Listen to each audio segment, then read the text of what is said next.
자, 두 번째 수업을 시작하겠습니다. 13페이지 신행의 토대로 들어오겠습니다. 시작하면서 말씀드렸지만 이 부분 어제 대구법회 동영상을 좀 참고해 주시기 부탁드리고 설명 없이 그냥 이런 내용이 있다라고 읽어만 나가도록 하겠습니다. 자, 신행의 토대의 첫 번째 부처님에 대한 이야기입니다. 자, 부처님 이러면 불 이렇게 쓰고 붓다라는 말의 번역어지요. 붓다의 정의 이렇게 나타나요. 브라흐마유의 경, 마치마니카야 91번 경을 비롯한 몇 개의 경전에서 이렇게 정의가 됩니다. 나는 곧바로 알아야 할 것을 곧바로 알았고 닦아야 할 것을 이미 닦았으며 버려야 할 것을 이미 버렸습니다. 그러므로 바라보니여 나는 깨달은 자 붓다, 불입니다. 라고 붓다라는 말에 대한 확실한 정의가 나타나는 거예요. 밑에 박스를 쳐서 고집멸도 사성제로 배분을 해봤죠. 곧바로 알아야 한다라는 거 고성제가 되죠. 그래서 좀 전에도 우리가 봤지만 오치온이라고 하는 나의 존재, 모든 괴로움의 근원은 결국은 오치온고라고 해서 내가 오온의 집착 상태로 내가 되어 살아가기 때문에 괴로움이 있다라고 하는 그 오치온고가 이제 근본에 있죠. 곧바로 알아야 할 것 고. 고집 괴로움의 원인이 버려야 할 것. 고멸도 괴로움을 소멸하는 길 이랬을 때 닦아야 할 것.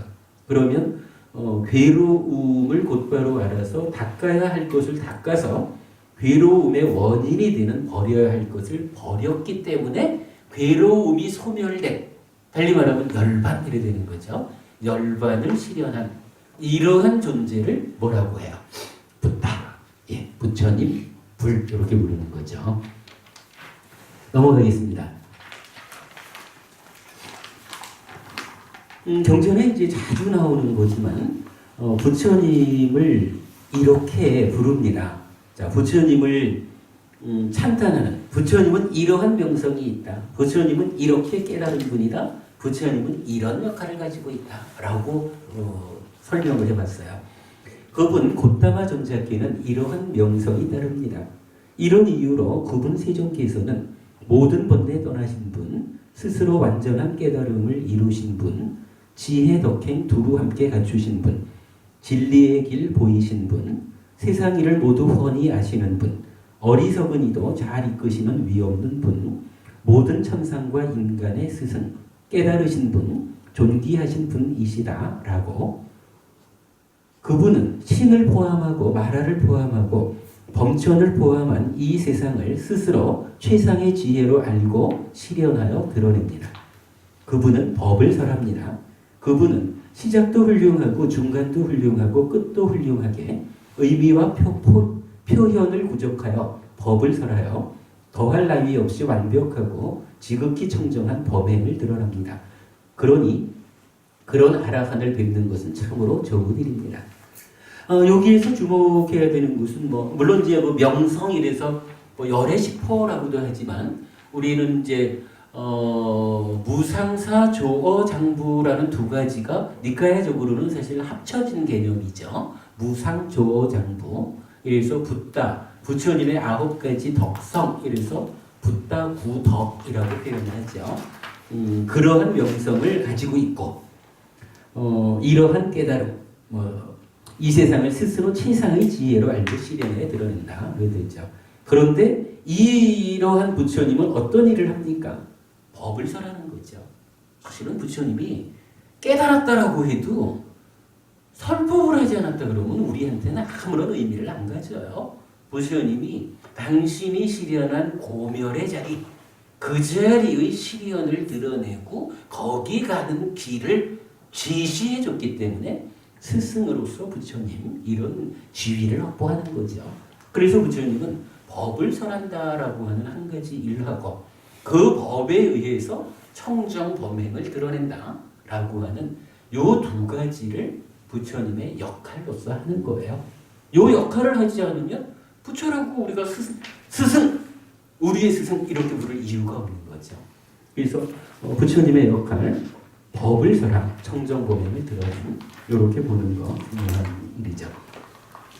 그 다음에 칠불통계라고 해서 서가모니 부처님 이전에 6 부처님이 더 계셨다. 그래서 과거의 7 부처님이 공통적으로 설하는 기율이 있다. 이렇게 나타나요. 여기에서는 지금 법구경 개성이라고 이제 그 출처를 적어놨는데 사실은 디가니까야의 대전기경이라는 경전에 더 이제 원형적으로 나타난다고 봐야 돼요. 그 대전기경에서는 요 칠불통계가 그 부처님들이 비구들을 흩어져서 공부하고 포교해라. 그러나 한 번씩 모여라. 이래가지고 계율을 주거든요. 부처님이 주는 계율이에요, 이게. 그래서 이제 칠불통계라고 적거든요. 모든 부처님의 공통된 계율. 자, 참고 견디는 데는 인욕이 으뜸이며 모든 부처님의 말씀에서 니빠나 열반이 으뜸이다. 실로 출가자는 남을 해치지 말아야 하며 남을 괴롭히는 자는 수행자가 될 수 없다. 모든 악한 일을 짓지 않고 모든 선한 일을 구족하며 스스로 마음을 청정히 하는 것, 이것이 모든 부처님의 가르침이다. 비난하지 않고 해치지 않으며 계율을 수지하고 감각기관을 지키며 식사의 적당량을 알아서 조용한 곳에 거주하며 더 높은 마음을 향해 불굴의 노력을 하는 것, 이것이 모든 부처님의 가르침이다. 이 3가지가 대전기경에 나타나는 모든 부처님이 공통적으로 설하시는 계복, 계율이다. 이렇게 나타나죠. 여기에 대한 좀 상세한 이야기 어저께 설명드렸고요. 그 다음에 이제 부처님 사실 저 5월달이 되면 많은 사람들이 그런 질문을 해요. 부처님 오신 뜻이 뭡니까? 초파일이 있으니까. 그런데 지난 5월달에 저는 조금 의미를 달리 해가지고 법회를 했어요. 테라와다적으로는요, 부처님 오신 날하고 부처님이 깨달으신 날하고 부처님이 열반하신 날하고 요 3날이 동일해요. 4월 15일이라. 그래서 5월 이러면 부처님이 오신 의미, 그러니까 4월 초파일 해가지고 부처님 탄생의 의미, 요렇게 물어야 되는 게 아니라 오셔서 법을 깨닫고 부처를 이루고 돌아가신 요 3가지 날이 다 포함되어 있으니까 부처님의 삶의 의미는 무엇입니까? 사실은 테라와다적으로는 이렇게 질문해야 되거든요. 그 주제로 설법한 것도 이제 그 수업보고에 연결을 해드렸어요. 근데 세 사건 각각마다 부처님이 말씀을 남기거든요. 자, 그거 보겠습니다. 부처님이 오실 때 하신 말씀이 있어요. 탄생계. 아주 놀랍고 예전에 없었던 것의 경. 마지막이니까요. 123번 경에 이렇게 나타나요. 나는 세상에서 선두의 선자이고 연장자이고 으뜸인 자이다. 이것이 마지막 태어남이고 이제 다시 존재하게 되지 않는다. 마지막 태어남이다. 요거 뭐죠? 이제 윤회하지 않는다. 윤회에서 벗어난다. 부처님 태어나시면서 나 이것이 마지막 태어남이다. 이제 윤회하지 않을 것이다. 요거를 탄생기로서 말하고 오시는 거예요. 거기 이제 적어드렸죠. 우리가 보통 알고 있는 부처님 탄생기는 천상천하 유아독전 3계 계고 아당 안지 욕계 색계 무색계 3계의 모든 괴로움을 내가 마땅히 편안히 하리라. 이렇게 이제 탄생계가 되어 있죠. 니까야의 탄생계하고 비교해 보시라고 적어드렸고요. 그 다음에 부처님 이제 오도성 부처를 그러니까 깨달음을 얻었을 때 부처가 되었을 때 하신 노래가 나오죠. 수많은 생을 윤회하면서 얻은 것 없이 이리저리 헤매었다. 집을 짓는 자를 찾으면서 거듭되는 생은 괴로움이었다. 집을 짓는 자여 나는 그대를 보았노라. 다시는 집을 짓지 못하리라. 그대의 모든 갈비뼈는 부서졌고 집의 대들보는 형성작용에서 떠나버렸다. 나의 마음은 형성작용에서 벗어나 버렸고 가래의 종말에 이르렀다. 오도송의 의미, 집 짓는 자를 본다 여실직연함으로써 사마타 여리자의를 거쳐 대들보인 번뇌의 병을 치유하고 윗바사나는 거고, 찢다가 행에서 벗어남으로써 가래를 소멸하여 부동의 시메타를 완성했다. 그럼으로써 윤회하지 않게 되었다. 윤회에서 벗어남을 실현했다. 이때 이제 상카따라고 하는 말과 상카라라고 하는 말이 나타나는데, 위 상카따는 무명의 형성작용으로 이해했고, 행 상카라는 가래의 형성작용으로 이해했다는 거.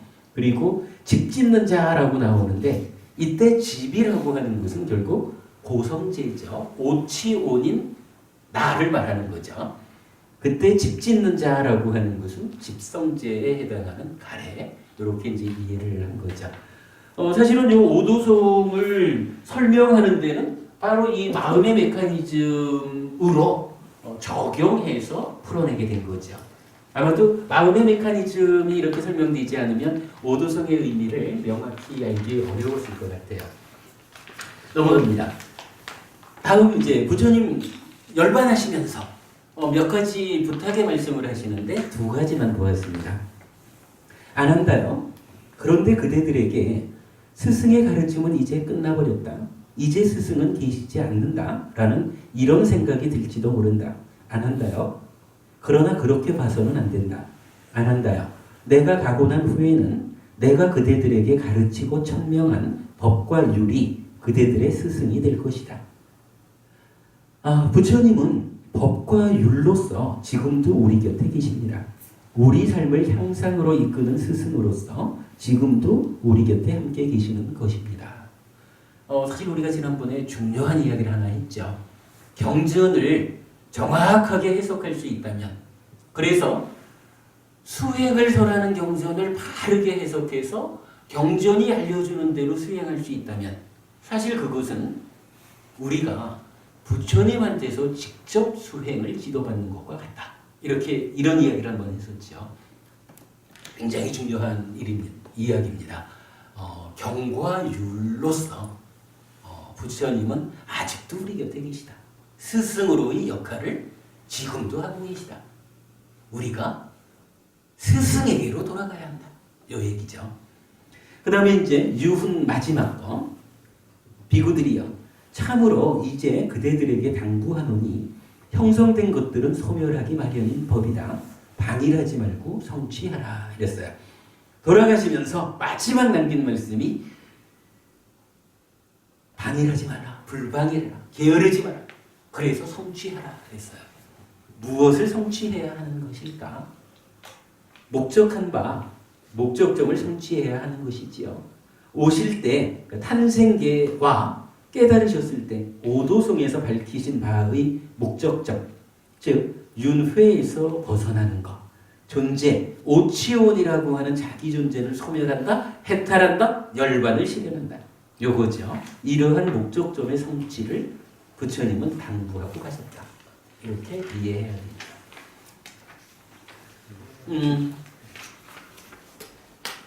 저기 5분만 있다 가셔야. 5분만 있다가요? 요거 지금 이제 2페이지가 어저께 부처님 이야기를 대구에서 한 내용이 2페이지가 남았거든요. 네, 다음 페이지 아주 놀랍고 예전에 없었던 경 마츠마니까야 123번 경에서 부처님도 이렇게 말하셔요. 안 한다요. 여기 열애에게는 느낌이 자각적으로 일어나고 자각적으로 지속되고 자각적으로 사라진다. 상이 자각적으로 일어나고 자각적으로 지속되고 자각적으로 사라진다. 일으킨 생각, 심이 자각적으로 일어나고 자각적으로 지속되고 자각적으로 사라진다. 그대는 이러한 사실을 열애에게 일어나는 아주 놀랍고 경이로운 법으로 새겨라. 그랬어요. 이런 이야기죠. 이러한 우리 삶의 과정에서 느낌이라고 하는 게 우리는 그냥 좋아, 싫어 이러죠. 느낌이 좋은 느낌이 일어나는 그것도 좋은 느낌이 일어나고 있구나. 이러한 과정을 통해서 라고 부처님은 자각한다는 거예요. 상이라고 하는 거 이제 요거 아닌 줄 알았죠. 요 상도 나의 내면에서 이러한 내적인 경향성이 아니면 번뇌, 부처님은 번뇌가 아니지만 이러한 부분이 내적으로 이렇게 개입하고 있다라고 자각한다는 거예요. 그런 과정을 거쳐서 행위가 있는데 만호의 행위의 시작점이 위탁가라고 말하죠. 일으킨 생각. 그 일으킨 생각. 그러니까 수와 상을 거쳐서 행위로 나아가는 이 자리에 이 행위가 일어나는 이것도 그냥 행위하는 게 아니라는 거죠. 자각적으로 행위가 되는 거예요. 이 얘기는 뭐예요? 자각한다라고 하는 이야기는 내가 보아서 알고 느끼고 개입하고 행위하니까 여기서 괴로움을 만들 조건이 되는 느낌, 괴로움을 만들 조건이 되는 상, 그러한 행위는 이제 제어되겠죠. 그러니까 이러한 자각 가운데 부처님이 느끼고 개입하고 행위하기 때문에 괴로움이 만들어질 일이 없는 거예요. 사실 이 이야기는 부처님한테만 적용되진 않아요. 경전은 몇 군데에서 뭐 사리푸타 증자라든가 마하카사파 증자라든가 이렇게도 적용이 돼요. 아마도 이게 아라한의 특징이 아닌가 싶어요. 부처님에 대한 이야기 중에 아주 중요하다라고 생각돼서 포함했고요. 마지막으로 부처님 이야기는 이제 가르침의 기적이라고 하는 말이 나타나요. 상가라와 경으로 보았는데 바라문이요. 그러면 어떤 것이 가르침의 기적인가? 바라문이요. 여기 어떤 자는 이렇게 남을 가르친다. 1. 이렇게 생각을 일으켜라. 이렇게 생각을 일으키지 마라. 2. 이렇게 자의하라. 이렇게 자의하지 마라. 3. 이것을 버려라. 이것을 성취해서 머물라. 라고 바라문이요. 이를 일러 가르침의 기적이라 한다. 가르침의 기적은 요 설법을 연결해 놨어요. 그러니까 보시고 뭐 많은 말이 포함되어 있는데 여기서도 이 얘기를 하죠. 이렇게 생각을 일으켜라. 이렇게 생각을 일으키지 마라. 방금 말한 위탁하죠. 만호의 행위를, 그러니까 행위를 일으키는데 괴로움을 만드는 행위, 즉 까마 위탁가, 부야바다 위탁가, 미행사 위탁가 요런 거 일으키면 안 된다. 네까마 위탁가, 아부야바다 위탁가, 아미행사 위탁가 행복을 만드는 그러한 생각을 일으켜야 한다. 라고 행위 부분을 바르게 해야 한다라고 첫 번째로 부처님은 가르침을 주는 거예요. 두 번째로는 이제 네이처가 웨이처를 대입하는 요때 주목하는 요거 자의라고 하잖아. 어때요? 무명의 요소와 함께 자의하는 거 비열이 자의 이래죠. 그래서 오염을 만들어내서 괴로움의 출발이 되는 거죠. 그러한 비열이 자의하지 마라. 그리고 무명의 요소가 개입하지 않는 명과 함께하는 자의해라. 열이 자의해라. 라고 네이처와 웨이처의 감각 과정 요 자리를 제어해야 한다. 라고 가르침의 두 번째 기준점을 주죠. 그리고 세 번째로는 이제 버려야 이렇게 나오죠. 이것을 버려라. 이것을 성취해서 머물라. 요거 나머지 이 얘기 같아요. 상이 병들어 있는 즉 번뇌 요것 때문에 탐진치가 구성되죠.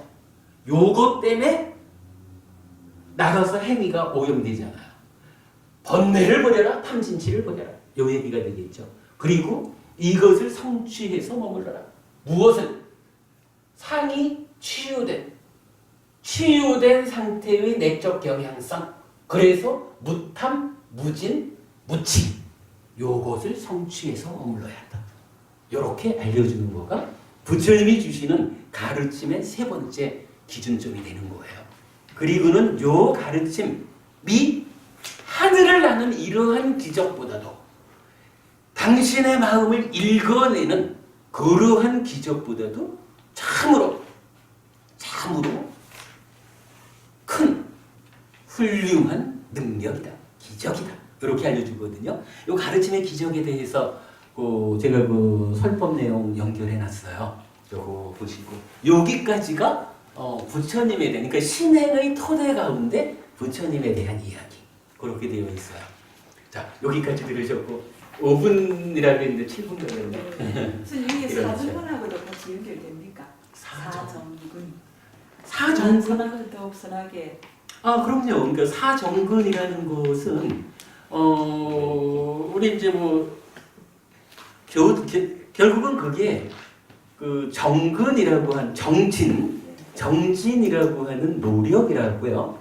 그래서 행복과 고멸루가는 5가지 기능이 있다. 이럴 때 믿음, 정진, 사띠, 사마디, 빠냐인데 그때의 요 정진이라고 하는 것의 내용이 사정근으로 나타나요. 그래서 뭐 기본적으로 그러니까 나쁜 거는 없게 하고 좋은 거는 있게 하자. 나쁜 것 중에 아직 없는 거는 생겨나지 않게, 있는 거는 없애고 뭐 이런 거죠. 뭐 당연히 그 사정근이 수행의 기본이 되죠. 아까 부처님 불방일하라, 방일하지 마라, 그리고 성취하라 그랬잖아요. 게으르지 말라라고 하는 그 말이 뭐냐 하면 바로 정진하라는 거고 구체적인 내용이 사정근이죠. 그것 빼고는 또 불교가 있을 수 없죠. 일어나셔요. 그래, 오늘 반가웠고요. 드리는 분들 그냥 가져가시면 됩니다. 필요하시면 더 가져가셔도 돼요. 요거 제가 뭐 우리 카페로 신청을 하면은 다 그냥 무료로 우편으로 다 보내드리고 그러거든요. 주변에 드릴 사람 있으면 몇 권 가져가셔도 됩니다. 출발하셔요. 자, 우리는 뭐 이야기를 조금 더 하죠. 뭐 어느새 시간이 많이 갔으니까 우리 오늘 부처님 이야기에 이어서 제자인 우리가 어떠한 신행의 자세를 가져야 하느냐 그 얘기까지만 좀 간단히 짚어보고 마칠게요. 뭐 형편되는 대로 끓입시다. 네, 저는 대구로 가지 싶습니다. 뭐 그러셔도 좋습니다. 대구 2시부터 6시까지라고 되어 있는데 그 시간 전체를 있어야 되는 건 아니고요. 보통은 제가 뭐 한 5시 이전에 제 설법은 마쳐요. 그리고 이제 함께 말씀 나누고 이러는 거니까 먼 길 같으면 형편 맞춰가지고 먼저 일어나실 수 있습니다. 알겠습니다. 죄송합니다. 죄송합니다. 반갑습니다. 잘 들어가십시오.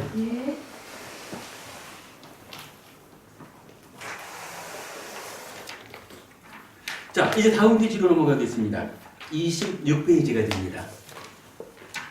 자, 여태까지는 이제 부처님이란 부처님에 대한 특징적인 이야기들을 그 신행의 토대로 보았는데 이제 부처님의 제자인 우리라는 측면에서 첫 번째로 이 부분을 보았어요. 우리가 이제 불자라는 말을 쓰잖아요. 불자 기본적으로 부처님의 자식이거든요. 부처님의 자식이라 어떤 의미입니까? 부처님이 우리를 낳아준 것도 아닌데. 자, 읽어보겠습니다. 요거 이제 세기경 디가니카야 27번째 경입니다. 와세타요. 여기서 그대들은 각자 다른 태생과 다른 이름과 다른 족성과 다른 가문에 속하는 집을 떠나 출가하였다. 그대들은 누구시오? 라고 질문을 받으면 그대들은 우리는 사kyamuni 교단에 속하는 사문입니다. 라고 대답한다. 와세타요. 누구든 열애의 믿음을 가져 흔들리지 않고 뿌리내려 확고하고 굳세면 어떤 사문도 바라문도 신도 마라도 범천도 이 세상의 그 누구도 그것을 빼앗아 갈 수 없다. 그런 사람에게는 나는 세존의 아들이요 직계자손이요 입으로부터 태어났고 법에서 태어났고 법이 만들었고 법의 상속자이다 라는 말이 어울린다. 그것은 무슨 이유 때문인가? 와세타요. 열애에게는 법을 몸으로 가진 자라거나 브라흐만 최상의 경지를 몸으로 가진 자라거나 법의 존재라거나 최상의 존재라는 이런 다른 이름이 있기 때문이다 라고 해요. 부처님의 아들이다 라는 표현이 나타나는 거예요. 사실은 이제 경전은 여러 곳에서 좋은 가문의 아들들 이렇게 이제 표현을 하거든요. 요거 잘못 보면 좋은 집 아들로 살다가 출가한 요렇게 볼 수 있는데 사실은 부처님 당시에 출가하신 분들이 다 저기 좋은 집 자식들만 출가한 거 아니거든요. 뭐 우리가 아는 거지만은 이발사 가장 천민이었던 이발사로 출가해가지고 계율의 뭐라 그래야 되나 계율의 대표 제자가 되신 분도 있는 거잖아요. 이렇게 이제 출가 이전에 어떠한 가문에 있었느냐를 기준하는 게 아니라 출가해가지고 비구가 되었다 또는 부처님 제자가 되었다 제가에서도 그랬을 때 부처님 이렇게 말하는 거예요. 누구든 열애의 믿음을 가져 흔들리지 않고 뿌리 내려 확고하고 굳세면 부처님의 아들입니다. 이렇게 알려주는 거예요. 그러니까 우리도 그래요. 우리가 부처님에 대해서 믿음을 가지고 흔들리지 않는다. 나는 참으로 부처님 가르침이 내 삶을 향상으로 이끈다.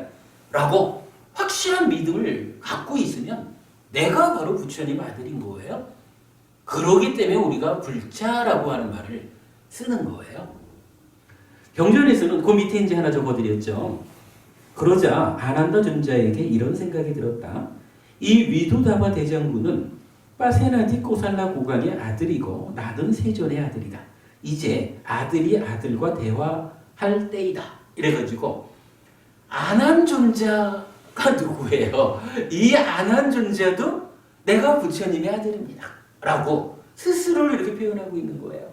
근데 사실은 이런 표현이 아난 존자에만 나타나는 게 아니에요.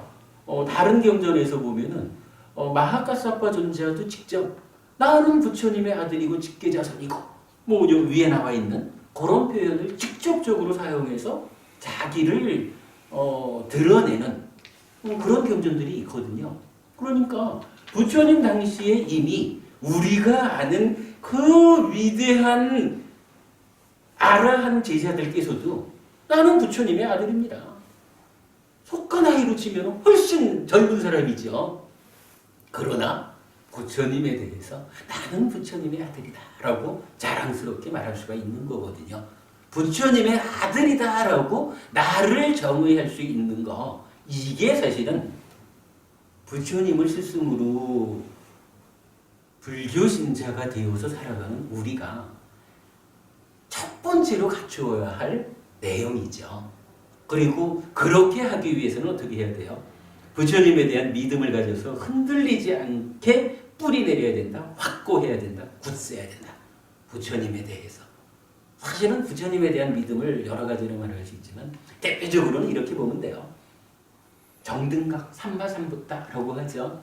정등각 또는 정자각 이러는데 부처님은 완전한 깨달음을 스스로 성취한 분이다. 요거 완전한 깨달음을 성취한 분이 부처님이다.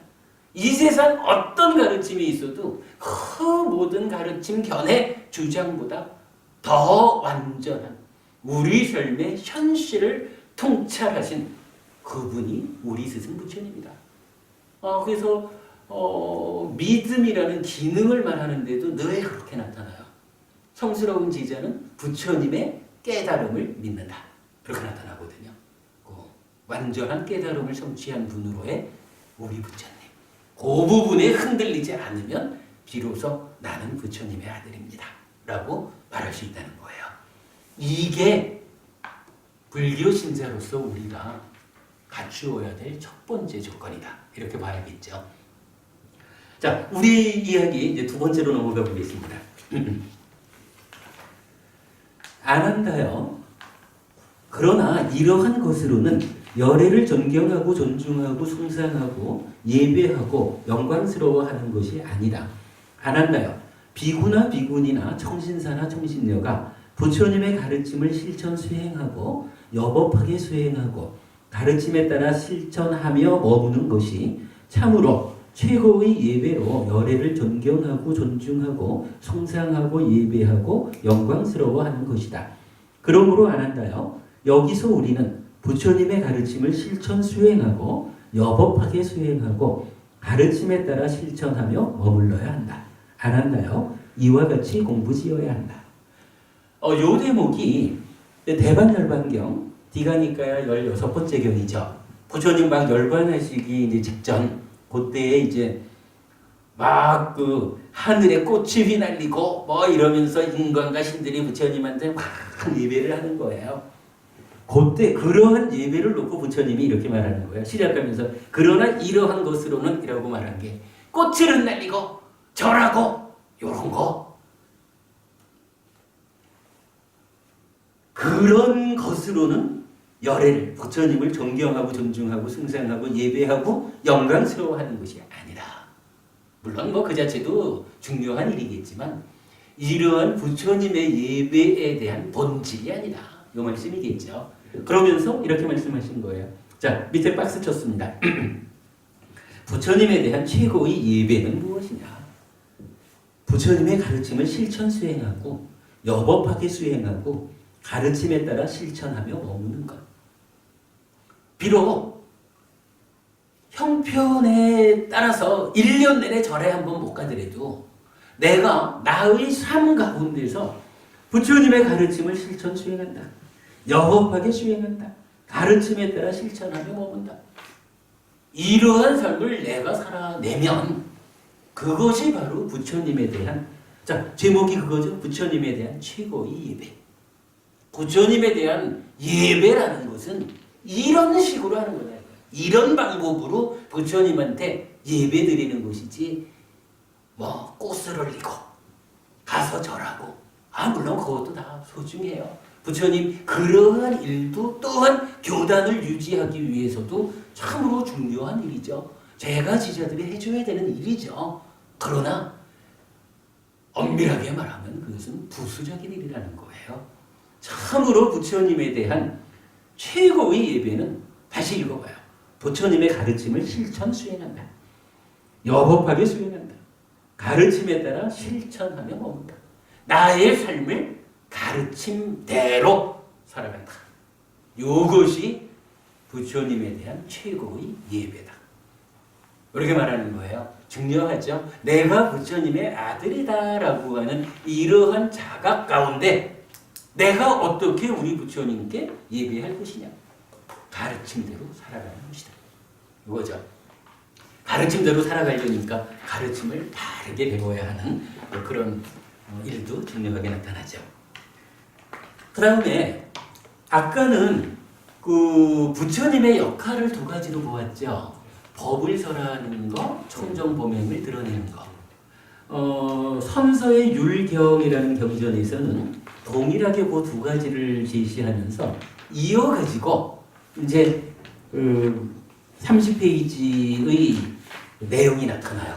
저는 요거를 부처님께서 설하고 드러내준 그 법과 청정범행을 이제 제자들인 우리가 어떻게 해야 되는 것이냐. 부처님의 역할은 설하고 드러내주는 것이었다면 제자들인 우리는 어떠한 역할을 해야 하느냐. 그 부분을 이 경이 말해주고 있다라고 정리를 하고 있거든요. 비구들이여 네 가지 법이 정법을 확고하게 하고 혼란스럽지 않게 하고 사라지지 않게 한다. 무엇이 되신가 그랬어요. 그 얘기죠. 부처님이 설하고 드러내준 이 법과 청정범행이 확고해야 하고 혼란스럽지 않게 해야 하고 사라지지 않아야 되겠죠. 우리가 이 법을 바르게 세워가지고 잘 유지해서 우리 후대들에게도 이 법을 전승해 줘야 되겠죠. 요게 제자들인 우리의 역할인 거죠. 역할 1. 비구들이요. 여기 비구들은 단어와 문장이 바르게 구성되어 잘 파악한 경을 가르친다. 비구들이요. 단어와 문장들이 바르게 구성되면 뜻이 바르게 전달된다. 이거 참 우리가 잘 보기 어려운 이야기겠죠. 그 뭐라 하죠? 저기 그 불린 문자 하고 이 내용하고 어떻게 비교할 수 있을까요? 부처님은 이 법이 확고하고 혼란스럽지 않고 사라지지 않기 위해서는 첫 번째로 해야 되는 일이 뭐냐? 단어와 문장이 바르게 구성되어서 잘 파악된 경을 가르쳐야 한다. 그럴 때 법의 뜻이 바르게 전달된다. 바르게 공부해서 바르게 알아가지고 바르게 전달해라. 이렇게 말하는 거죠. 예. 우리가 뭐 업에 대한 이야기를 하면서 늘 말하는 거지만 몸과 말과 만호의 행위가 있을 때 몸과 말의 행위와 만호의 행위가 구분되죠.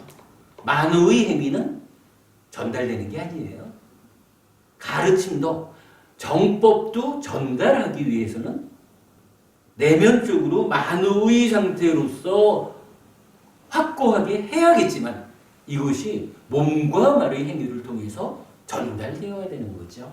그러면 몸과 말의 행위가 바르게 정확하게 그렇게 전달되지 않으면 혼란스러워지고 사라지게 되는 거죠. 역할 2. 다시 비구들이요. 비구들은 훈계하기 쉽다. 그들은 훈계하기 쉬운 성품들을 지니고 있고 인욕하고 교계를 공경하여 받아들인다.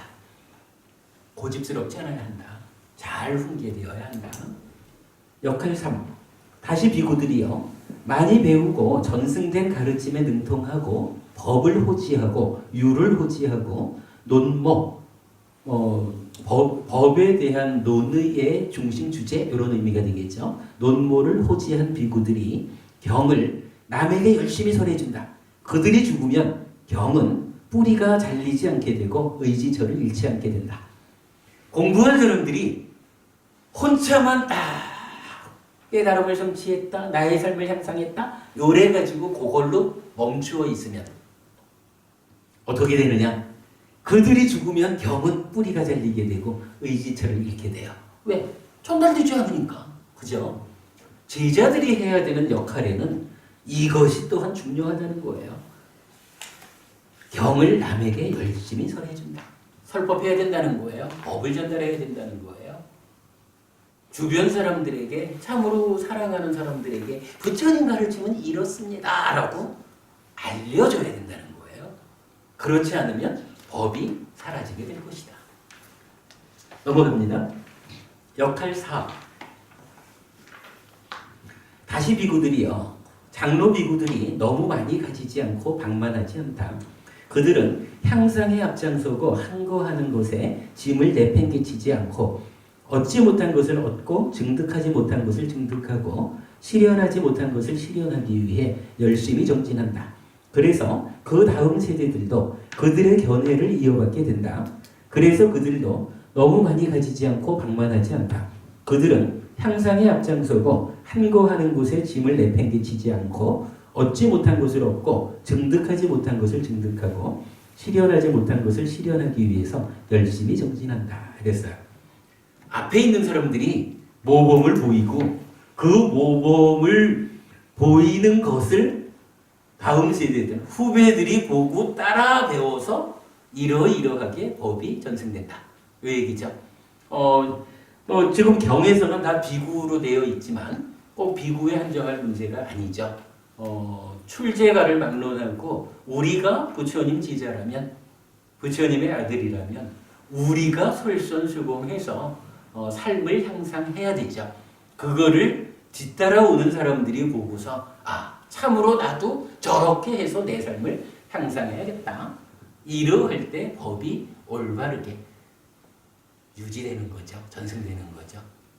예, 부처님은 이렇게 네 가지로 제가 제자의 역할을 정해 주셨다라고 저는 이거를 이해했어요. 그러니까 선서의 율경에서 이렇게 설해지고 있습니다. 자, 아버니 비구들이여, 이러한 네 가지 법이 정법을 확고하게 하고 혼란스럽지 않게 하고 사라지지 않게 한다. 이랬습니다. 사실은 다른 경전에서 보면 이제 지금 우리가 부처님의 역할하고 제자들의 역할을 보았잖아요. 우리 이제 카페에 정리되어 있는 거로는 제자들 가운데는 이제 출가 제자와 제가 제자가 있잖아요. 출가 제자와 제가 제자 간의 상호 간의 역할, 요 부분도 경전이 또한 정의해주고 있는데 제가 그 부분을 미처 포함시키지 못했어요. 다음번 교재를 좀 보완할 때는 그 부분까지 보완하도록 할게요. 자, 그 다음에 넘어갑니다. 부처님 이제 합송. 지난주에 본 거죠. 합송경인데요. 아시고 보시는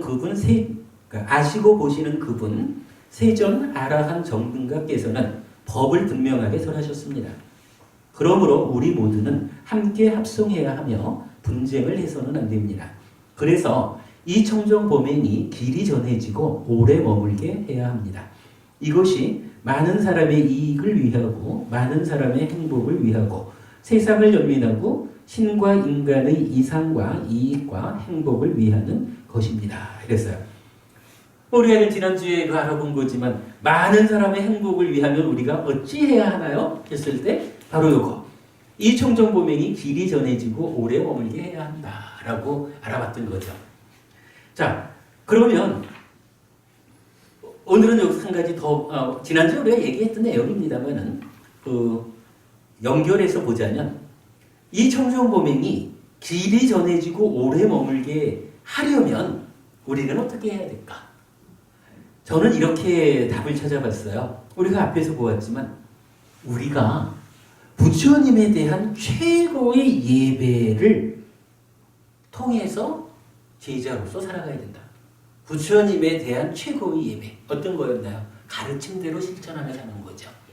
그러한 삶을 우리가 살아가는 것이 바로 청정범행이 길이 전해지고 오래 머물게 하는 방법인 거죠.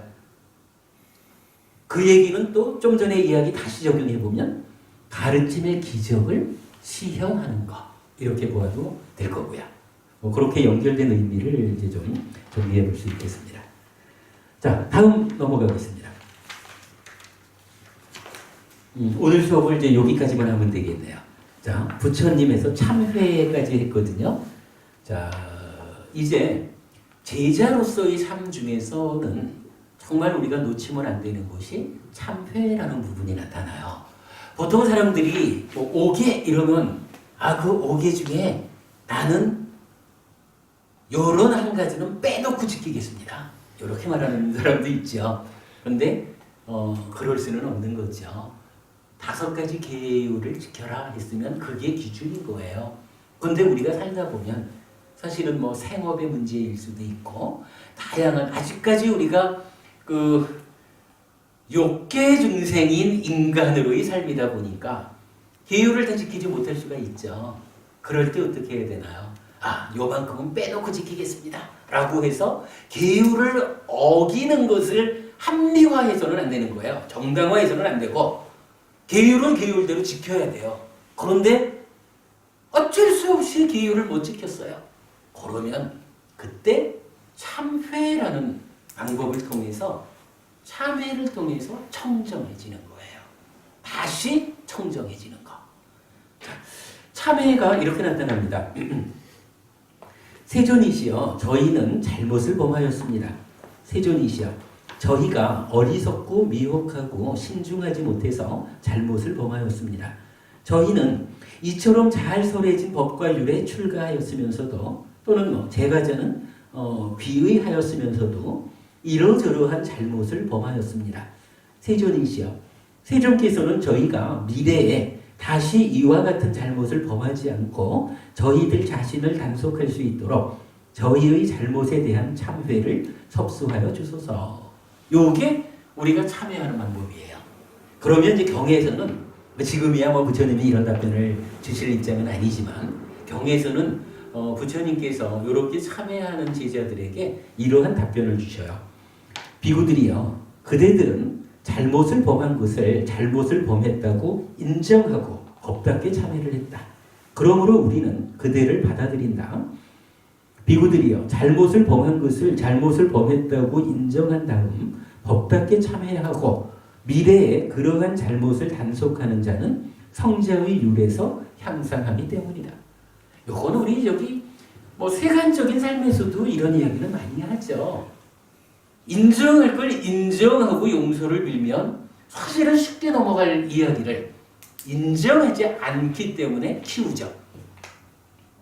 사실은 인정하지 않는 그것 때문에 상황을 크게 악화시키는 경우가 이게 뭐 민간의 삶에도 그렇고 정치적인 면에도 그렇고 굉장히 많죠. 근데 부처님 참회하는 제자들에 대해서 부처님은 이렇게 말씀하시는 거예요. 잘못을 범한 것을 잘못을 범했다고 인정하고 참회한다면 그렇게 참회하고 앞으로 그런 일을 반복하지 않는다면 그러한 사람들은 이 부처님의 법 안에서 율 안에서 향상하게 된다. 다시 청정해져서 청정한 삶이 향상하게 되는 것이다. 이렇게 그 참회를 받아들여주는 거거든요. 지금은 뭐 부처님이 안 계셔서 이러한 참회를 받아 답변해 줄 분은 없지만 그러나 우리는 이제 이 경과 율로서 법과 율로서 스승을 삼아서 사는 제자들이니까 이제 우리가 할 부분만 이렇게 참회를 하면 되는 거예요. 우리의 참회가 참으로 바르게 참회했다라고 하면 이미 경과 율 가운데서 부처님은 이 참회를 받아주고 그 가운데 새로이 그대의 삶이 청정해지고 향상할 것이다 라고 이미 답을 주셨다라는 거죠. 이 부분이 이제 결국은 제자인 우리들의 삶이 부처님의 삶을 부처님에 관한 신행의 토대에 이어서 제자인 우리들의 신행의 토대로서의 몇 가지 이렇게 이제 기준을 제가 뽑아 본 거예요. 요 참회와 관련해서는요, 여러분 그 235페이지 한번 가보세요.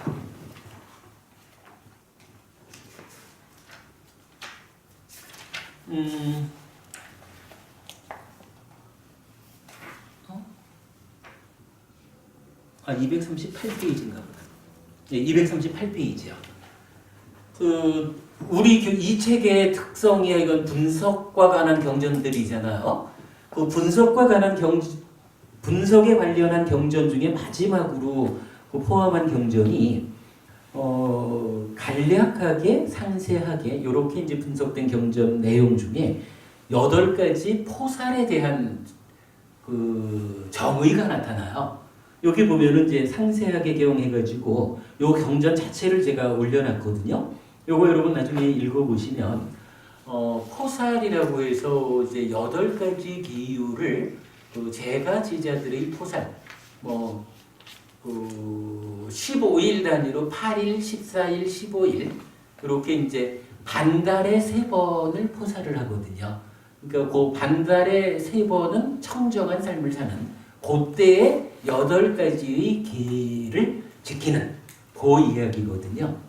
그 8가지 계율에 대한 그 포살, 나는 이러이러하게 하겠습니다 라는 이야기가 요 경전으로 설해져 있어요. 나중에 여러분 요 경전 읽어보시면 어떻게 참여하는 거구나 라고 알 수 있습니다. 자, 오늘 여기까지 해서 그 신행의 토대 가운데 부처님 이야기와 우리 이야기까지를 한 거로 하고요. 제가 이제 내일 서울 가서는 요 뒤에 나오니까 한 장 넘어가 가지고 두 갈래길 해서 고와 고멸로 시작되는 이제 요거는 그 가르침 중에서 우리가 꼭 기억해야 하는 그런 이야기를 이제 정리해 놨는데 사실은 지금 칠판에 이 그림을 그린 거는 오늘 이제 여기까지를 좀 들어가 보려고요. 이 중에 이제 몇 가지 주제들이 특히 이제 여기 그 행위가 오염된 것을 취라고 하면 요 취에 대해서 잠깐만 요 얘기를 좀 해드릴게요. 저희들은 좀 더 해도 되는데. 아니 그런데 이제 여기서 끊으려고요. 왜냐하면 이제 한 단락 지어지니까. 방은 더 이어서 드려야 돼. 예예. 난디라고 하는 단어가 있어요. 요 난디를 보통 즐김이라고 번역을 하고 있거든요. 여기 즐기고 환영하고 묶여 있으면이라는 요거 이제 우리가 행이라고 하면서 하여간 요 즐기고 환영하고 묶여 있다. 요게 어떻게 비유가 나타나나요? 저기 물고기가 물에서 자유롭게 헤엄치며 사는데 어쩌다가 낚시꾼이 들이온 낚시를 딱 무는 순간 어떻게 돼요? 이제 물고기의 삶은 끝장난 거지 뭐. 즐기고 환영하고 묶여있다라고 하는 요 표현이 그렇게 비유가 돼요. 사슴이 산속에서 자유롭게 뛰어다니다가 어찌 해가지고 사냥꾼이 쳐놓은 올가미에 딱 걸리면 어떻게 돼요? 이제 사슴의 삶은 끝장나는 거지 뭐. 그렇게 큰 비중을 두고 요 즐기고 환영하고 묶여 있으면이라는 요 말이 경전에서 아주 큰 비중을 가지고 나타나요. 그런데 요거를 저는 행이라고 이해를 했어요. 요거는 우리가 다음 주 공부가 될 거예요. 우리 지난번에 가래에 대한 이야기를 제가 자료만 나눠드리고 일단 넘어갔잖아요. 근데 다음 주에 아마 그 얘기를 하게 될 것 같은데, 요 찢다가 즐기고 환영하고 묶여 있으면이라는 요 행에 의해서 가래가 되는 거잖아. 그죠? 그리고 요거에 반대되는 거, 즐기지 않고 환영하지 않고 묶여 있지 않으면 하는 것을 염오라고 해서 이게 이제 수행에서 사마타 수행의 시작이죠. 이제 이렇게 중요한 의미를 갖는 요거거든요. 요거 하여간 다음 주에 다시 요 부분은 좀 설명을 드리게 될 겁니다. 그런데 이거 잠깐 보지 뭐 저기.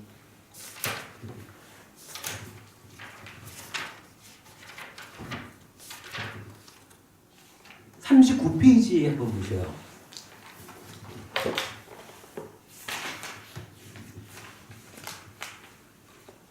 (39페이지) 보시면 비구들이여 여기 사람은 즐기고 환영하고 묶여 있다. 요 얘기죠.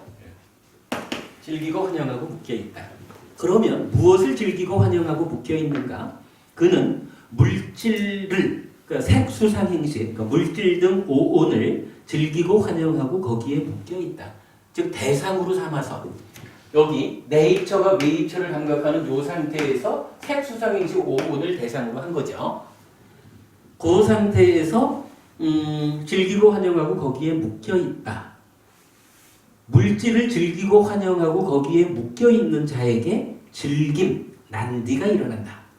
자, 여기서 핵심적인 표현이 즐기고 환영하고 묶여 있으면 요것의 결과로 난디라고 하는 즐김이라고 하는 것이 생겨난다 이거예요. 요게 지금 금방 말씀드렸지만 즐기고 환영하고 묶여 있다라고 하는 이게 어떤 비유로 나타나냐 하면 물고기가 낚시에 걸려가지고 물고기의 삶이 이제 끝장나는 것이 요런 거잖아요. 사슴이 올가미에 걸려가지고 사슴의 삶이 이제 끝장나는 거지 요런 거잖아요. 그러한 것의 결과가 뭐냐 하면 난디라는 게 생겨난다는 거예요. 즐김이라고 번역했거든요. 그러니까 이 난디라고 하는 게 표현하자면 자유롭게 활동하던 물고기가 낚싯줄에 걸려가지고 죽음을 맞이해야 되는 그런 상태가 결과잖아요. 즐기고 환영하고 묶여있는 결과가 그거거든. 그거를 뭐라고 표현하고 있냐 하면 난디. 근데 즐김 이렇게 번역되고 있거든. 그건데 이어서 뭐라고 나타나냐면요. 자, 물질을 즐기고 환영하고 거기에 묶여있는 자에게 즐김이 일어난다. 물질을 즐기는 것이 바로 쥐착이다라고 해서 결정적인 말이 나타나는 거예요. 즐기고 환영하고 묶여있으면 난디, 즐김이 생긴다. 그런데 이 즐김이 뭐냐 하면 취다 이거예요.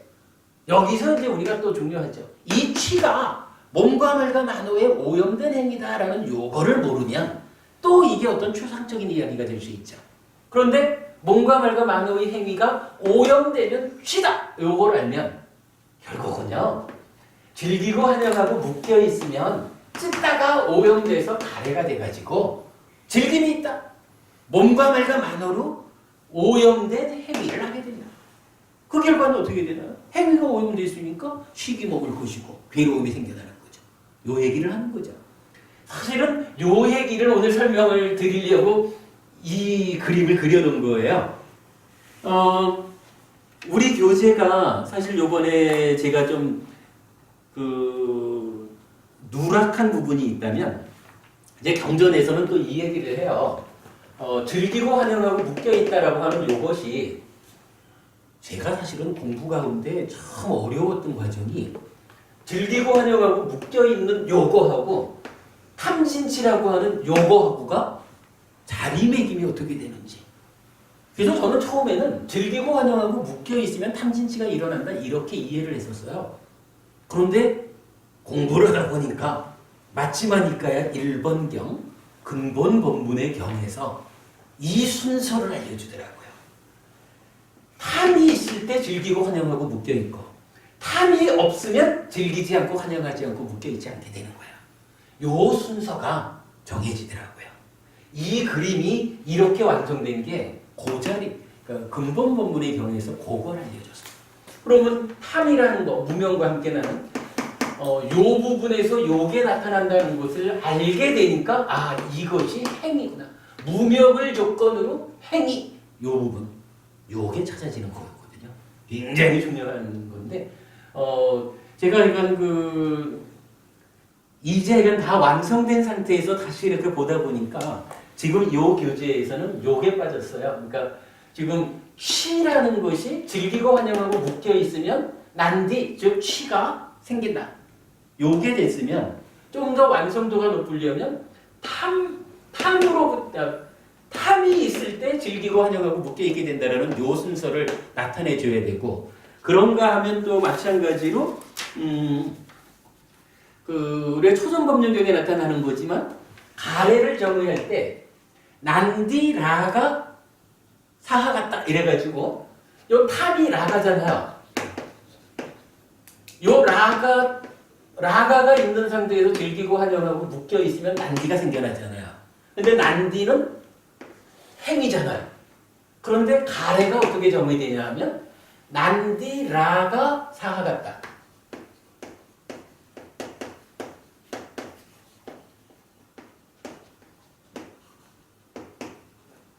난디와 라가가 사하 같다. 함께하는 것. 이렇게 나타나요. 그럼 이 얘기는 뭐예요? 라가가 있는 상태에서 즐기고 환영하고 묶여있다 보니까 오염된 행위, 난디가 있다. 그러면 가래라는 것은 탐 때문에 오염돼가지고 오염된 행위를 하는 거. 그죠? 가래를 전후한 라가와 난디잖아. 가래가 명확해지죠, 요거. 근데 이게 초전법령경에서 가래를 정의해주는 말이거든요. 근데 이게 난디라고 하는 것이 설명되어 주지 않으면 가래를 이해할 수가 없죠. 그래서 사실 제가 이제 돌이켜 보니까 요거 탐이 있을 때 즐기고 환영하고 묶여 있게 되고 그랬을 때 난디가 생겨가지고 난디라가 사하 같다 해가지고 찍다는 가래가 되는 것이다. 라는 요 가래의 정의되는 부분 요 두 단계를 더 포함을 해줬어야 이 교재가 좀 더 완성도를 가졌을 텐데 그 부분을 제가 빼먹었더라고요. 그러니까 그거까지를 이제 다음번에는 좀 더 보완해야 될 거예요. 그래서 이제 요 얘기를 하려고 그림을 그려놨는데 진도가 거기까지는 좀 못 나갔죠. 오늘 뭐 그래도 여기까지만 하죠.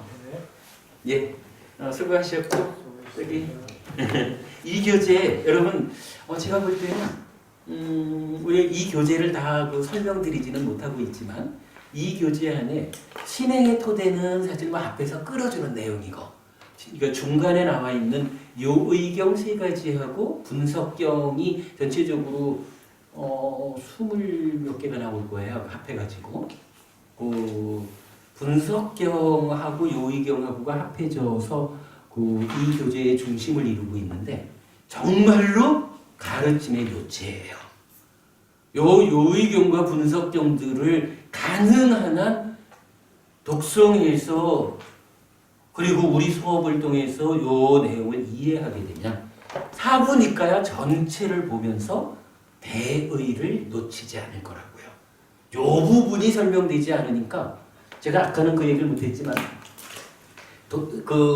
분석경을 왜 중요하게 알아야 되느냐라고 하면 사실은 이 얘기. 우리가 이제 식과 명색이 있잖아요.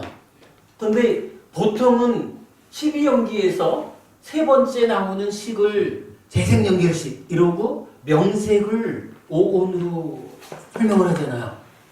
그런데 바로 이 분석경의 의미를 제가 말씀드리기를 부처님이 12연기의 분석경에서 12연기에 나타나는 12지분이 나는 이런 의미로 썼어 라고 용어를 정의해 주는 거.